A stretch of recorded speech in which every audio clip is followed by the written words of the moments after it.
easy understanding, right? This guy became the NNPC GMD about 5 years ago. And after his appointment, he pledged to get Nigeria's refineries back working, blah, blah, blah. And because of that, he went to the market and got a loan of $4 billion to be repaid back by Nigeria to put your refineries back to work. Now, the refineries were declared working by this guy, $4 billion. Later, they said, no, the refinery cannot refine crude oil. It can only do blending. They did so much that it was actually in the public domain, still in the public domain, of you that have a working refinery. How come you are also the highest importer of petrol to Nigeria in the same period? The scam. Then just a few weeks after celebrating the refineries, Port Harcourt, Warri working, they declared that they were shutting it down for maintenance again. I was like, what? This was all scam. This guy introduced what they call the oil for, oil deal swap. And that is the deal where they will go and take a loan, collect loan, okay? Maybe 40%, maybe 30% interest. Now they will promise the lender that in 5 years, you can come and take this so amount of crude oil from Nigeria if we don't pay you back. Remember, they don't have intention of paying any money back. All right? So under him, he first made a deal. This was after Dangote had a deal with Kyari. And that deal was that Nigeria will be giving Dangote 300,000 barrels of crude oil every day. And in that regard, right, Dangote will be selling cheap, finished products to you, Nigerians. So when this guy came in, he used what was supposed to be the allocation, the crude oil allocation for the local refineries, which is part of the deal they have with the oil producing, companies. You see, Nigeria crude oil is not extracted by Nigeria. It's being extracted by all these foreign oil nationals, right? So now, in that deal, Nigeria will collect, I think, 40 or 45% royalty. The remaining goes to the oil company. However, the oil company from their drilling, they will have to give Nigeria 350,000 barrels every day for local.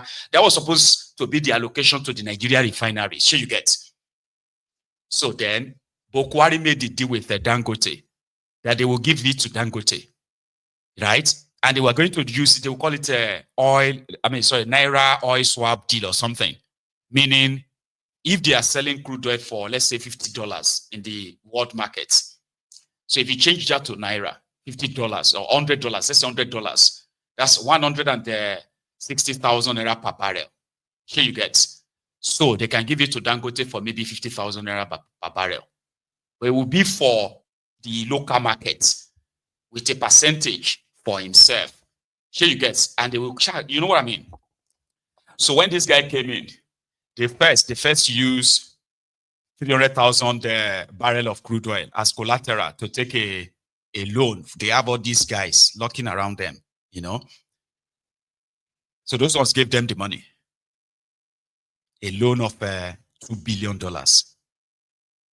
So when Tinubu came in, the same Mele Kyari went to him and told him about how he can access easy cash, hoping to be in his good book that he will renew his, his term.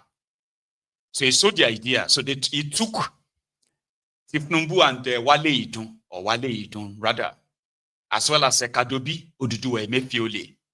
He took them straight to Afrexim Bank, right? And this was sometimes in September 2023, just a few months after Tinubu came in, to go and collect $3.3 billion. Nigeria will pay back $5.6 billion. Remember the crude oil allocation They've already used that one. So there is no real crude oil for the local refineries under them. Here you get, they've used it to collect loan. Nobody knows what they use the money for. But I know what they said they used this one for, $3.3 billion. So Afrexim Bank, the deal was that they will give Afrexim Bank 178 million barrel of crude oil, which is valued at $12.5 billion just for the loan of $3.3 billion. So they now said the deal is this. This Mele Kyari criminal, they said the deal is this. You see, they will give Afrexim Bank this crude oil, but they know that the crude oil they are going to give them is more than the loan. So the deal now is going to be the balance from the $12 billion. After they deduct their own $5.6 or $5.7 billion, the balance, they will now share the balance with Nigeria. They will deduct commission. This was the black market deal that got them $3.3 billion. They first got to $2 billion that year, 2023. Last year, they got the remaining $1.3 billion. And guess what? What they use the money for? To defend Nigeria Naira. Today, the defended Nigeria Naira is 1,600 Naira to $1 from 410 Naira to $1 2 years ago. This Mele Kyari. So the atrocity. So knowing now that maybe, just maybe, the Nigerians themselves can actually understand why the poverty, the insecurity, kind of like powered by their corruption, is intentional. And those who are responsible for all of this, they are the same people you are seeing in those shiny babariga, nice suits, expensive jewelries, expensive automobiles, expensive, tasty, luxurious mansions, because they are elites. But you watch what they have done and what they have used that money for, and somehow, anyone will feel offended whenever these guys are called out. Mele Kyari, as a typical Nigerian, his own supporters from northern Nigeria are saying his enemies are coming for him. Trillions of Nigeria money, trillions of Nigeria Naira disappeared. No refinery. God. So let's leave Mele for now. Let's go to the guy, the druggie that actually sacked him eventually. And that's Tifnumbu. Okay. It was in Kaduna today. All right. And hang on, it was actually that Kaduna he said he will reschedule so that he could go to Makodi, Benue, after so much kind of like an uproar and cries and all that. A lot happened in that Kaduna today. Let's start first. Normally, okay, you know what? We'll start with this first, and then I will take you back to when Nekolu arrived there, just for the semantic or whatever, right? Here is Goodluck Egbere, Jonathan's deputy. So what happened is that Ubasani needs to cement his own place in Tifnumbu's plan. Some of them knows that except Tifnumbu rig, if for any reason, that your 2027, if people last that long, it is going to be like serious, war to escape what is coming. But somehow, whatever it is that is coming, the Jaga bandits can handle it. So make sure you secure your own place in his plan. And that's why he brought Tifnumbu to Kaduna to come and commission what he called 300-bed hospital. Guess what? It looks like a pen. But it's a pen though, but it's like the pen for chicken and all that. 300 beds, according to him, and renamed after Tifnumbu. So right now, it is now called Bola or Ebola Tifnumbu something hospital. But the real people in Kaduna seems not to be amused. So Jonathan's deputy decamped to APC today. Namandi Sambo. He said the reason why he's decamping to go and join Tifnubu is because he believes that Tifnubu is the only person that can fix the electricity problem in Nigeria. And guess what? The 300-bed hospital they claim to be commissioning, Bola Tifnubu Hospital, no get electricity. Well, it's not me, it's Sambo. There is an independent power project around the area, which, if it's completed or when completed, will help and serve the hospital. So which electricity are they using now? Yeah, maybe temporary one, I don't know. So let's start with Sambo. Why is now Team Tifnubu from PDP, by the way? Of the technical excellence and above all, the resilience of the people of Kaduna State, whose patience never faltered. Mr. President and Your Excellency, sir, by consenting to commission the hospital, you affirm our national resolve to reverse outward medical tourism where billions of US dollars are lost. Realize health-related sustainable development goals on Nigerian soil.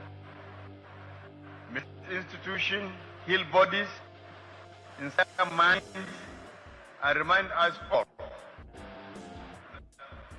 visionary ideas, though delayed, are never denied when leaders like our President Bola Ahmed Tinubu and our dear Governor act on courage and continuity.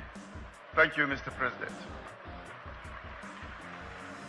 Your Excellency, this project is lined with your administration's renewed hope agenda, and the obvious major challenge of this project will be the need to have a constant and continuous electricity power supply.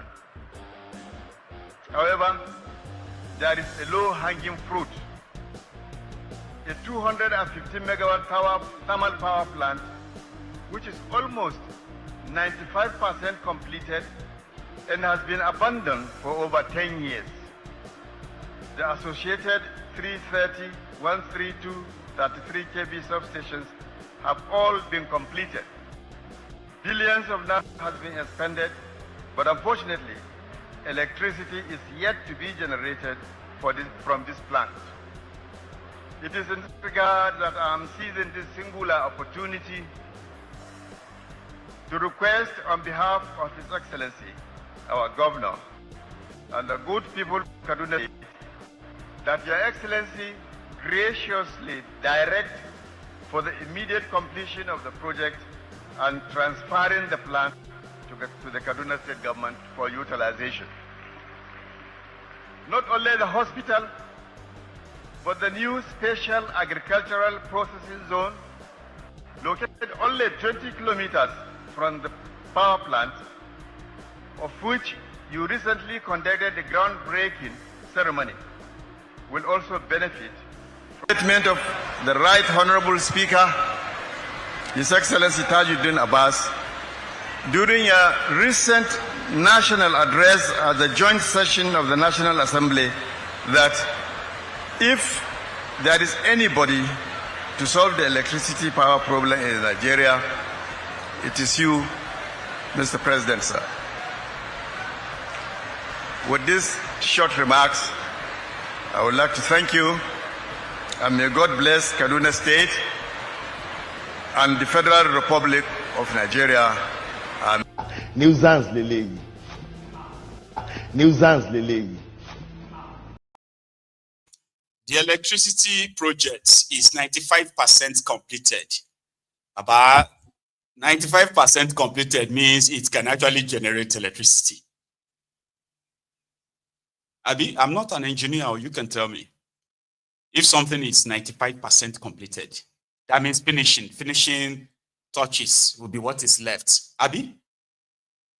But I saw that they do. So what will be useful to this project is constant electricity. So there is a 250 megawatt power plant somewhere. If you can help us complete it, it is also part of the ego massaging substantial. I'm sorry. No, substantial means something valuable. And I don't want to use substantial. You know what I mean? All these worthless, so to say, or should we call it white elephant? Uncompleted different project, just for the camera and all that. So they took Tifnubu to the 300-bed hospital. But first, the usual royal welcome, it's like living like a royalty, though, right? Kalu in Kaduna today.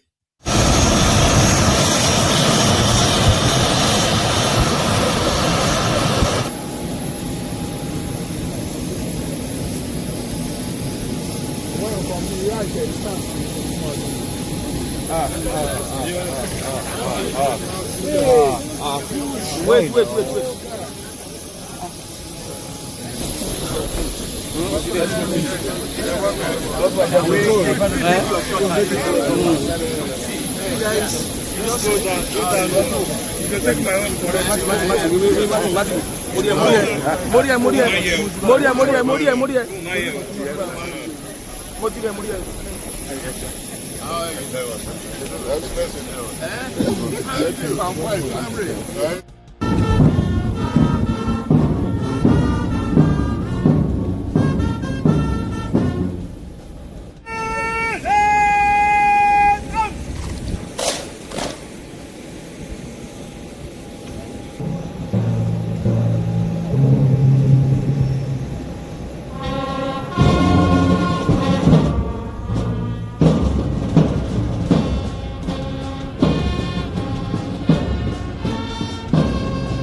So to those of you who are not Yorubas and don't understand Yoruba, you see that that trumpet that guy is blowing.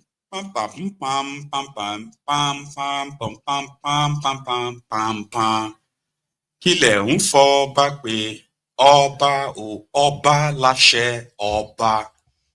You must have noticed that everywhere Tinubu goes, that's where the royalty stuff is.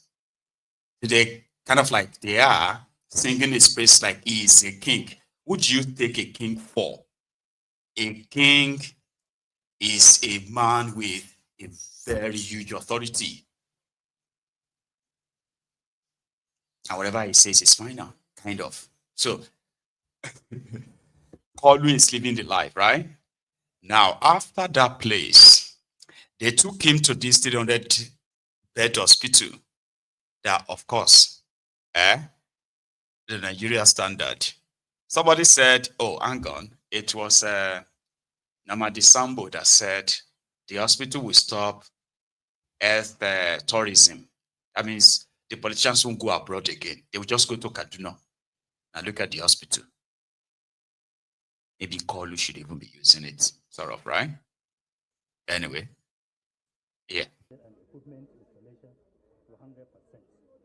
And the hospital consists of about 9 wings, comprising of both maternal and child health, radiology and imaging, advanced theater suites, intensive care unit, special care baby unit, dialysis, and also it's my honor and privilege also to inform Mr. President that the Nigerian Nuclear Regulatory Authority have given my governor approval to establish a comprehensive cancer center and nuclear facility in this complex.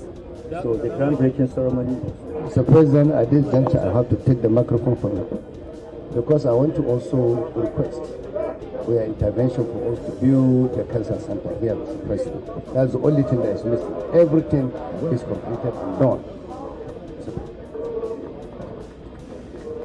Well, Your Excellencies, and particularly the far-sighted governor of Kaduna State and his team, I have no long coming.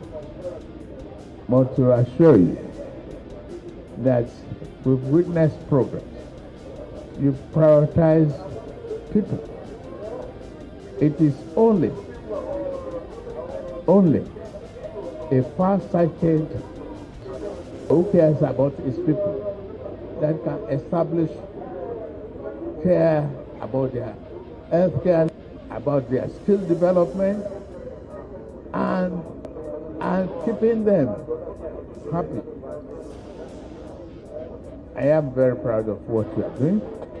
I thank you very, very much, and assure you our intervention is not in vain, and we will grant you that message. Thank you very much. Thank you.